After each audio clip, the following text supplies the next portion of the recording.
Charles Leclerc and Ferrari came very close to achieving what would have been their long-awaited and hard-fought first race victory of the 2025 Formula One season. However, despite showing strong performance and leading for much of the race, the elusive win ultimately slipped away from their grasp once again, this time during the race weekend of the Hungarian Grand Prix. At the Hungaroring circuit, a mysterious and unexplained issue unexpectedly struck Charles Leclerc's Ferrari, disrupting what had appeared to be a commanding drive and triggering a wave of speculation and multiple interpretations regarding the potential causes. McLaren driver Lando Norris, meanwhile, did not hesitate to seize the opportunity, capitalizing on Ferrari's misfortune by executing a daring and unconventional strategy, one that even the McLaren strategists themselves had initially considered unfeasible. The Hungarian Grand Prix had started in the most promising manner possible for Charles Leclerc, who demonstrated strong form by successfully defending his pole position at the start and maintaining control of the race lead through the opening pit stop phase. However, around the midpoint of the second stint, the Monegasque driver began expressing concern and frustration over the team radio. He mentioned that he was experiencing sensations in the car that matched issues discussed earlier with the engineers, and added that the team should have spoken more clearly about those topics before the race began. Despite this exchange, Ferrari's team principal Frédéric Vasseur later clarified that this specific complaint had no direct connection to the severe and sudden drop in performance witnessed during the closing laps of the Grand Prix. According to Frédéric Vasseur, the problems that emerged late in the race were instead related to the management of energy systems within the hybrid power unit. The most notable and alarming issues surfaced immediately after Charles Leclerc's second pit stop. At that moment, he began lapping around 2 seconds per lap, slower than the pace the team had expected based on prior data and simulations. The handling and balance of the SF25 had deteriorated dramatically, rendering the car increasingly unpredictable and difficult to control.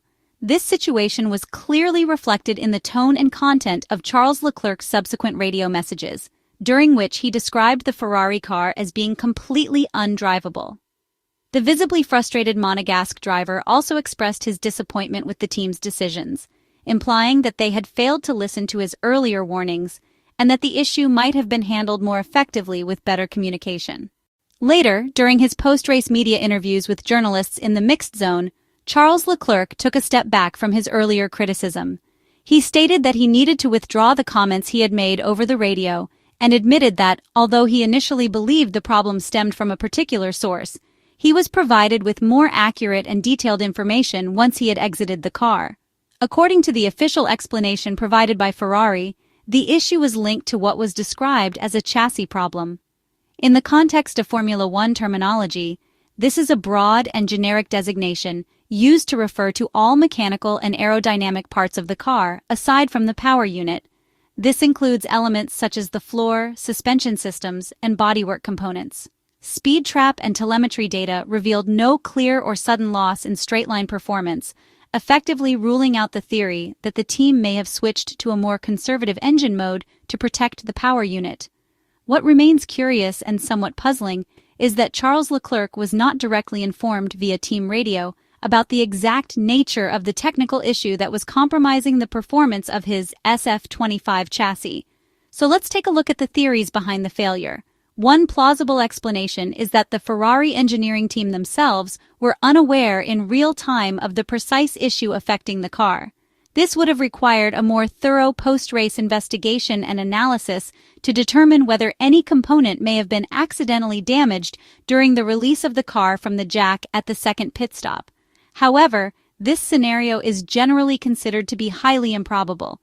In some situations, however, teams deliberately choose to maintain radio silence in order to avoid alerting the FIA stewards to the presence of a problem that could potentially result in disqualification or post-race penalties. By keeping such issues discreet, teams can avoid triggering targeted inspections during the park firm procedures. One of the more intriguing and detailed theories was presented by Mercedes driver George Russell. He speculated that Ferrari may have feared the possibility that their car had exceeded the permitted wear limit on the plank, also referred to as the skid block, that runs underneath the floor of the car. Excessive wear on this component is typically seen as a sign that the car was running too low to the ground, potentially breaching the technical regulations enforced by the FIA. George Russell suggested that Ferrari's newly introduced rear suspension setup may have been adjusted too aggressively, contributing to the plank wear. In response to this concern, Ferrari may have chosen to increase tire pressures during Charles Leclerc's final pit stop in order to reduce sidewall deformation, which in turn would help prevent the car from bottoming out too heavily against the track surface. However, this change in tire pressures may have inadvertently moved the car outside of the tire's optimal operating temperature and pressure window, severely compromising grip and overall performance. Alternatively, if the root cause of the issue had indeed been excessive wear to the plank, Ferrari could have instructed Charles Leclerc to adopt a lift-and-coast strategy, a commonly used method in Formula One when managing floor or brake temperatures or preserving component integrity. This approach involves easing off the throttle earlier on the straights and braking more gently before corners. Doing so reduces both aerodynamic drag and mechanical load on the car, thus helping to raise the ride height and reduce ground contact. It is a technique that has proven effective in similar situations in the past. Another plausible theory is that a human error was made during the tire pressure adjustment process, or that Ferrari intentionally raised the pressures for other reasons related to post-race compliance checks. At the conclusion of every Grand Prix, Pirelli reclaims the used tires and restores them to their starting temperatures in order to verify that the pressures conform to the original specifications. This may have been what Charles Leclerc was alluding to when he said there were alternative ways he could have managed the issue during the race. However, it remains questionable whether a mere difference of 1 or 2 psi in tire pressure could realistically result in a performance deficit of as much as 2 seconds per lap.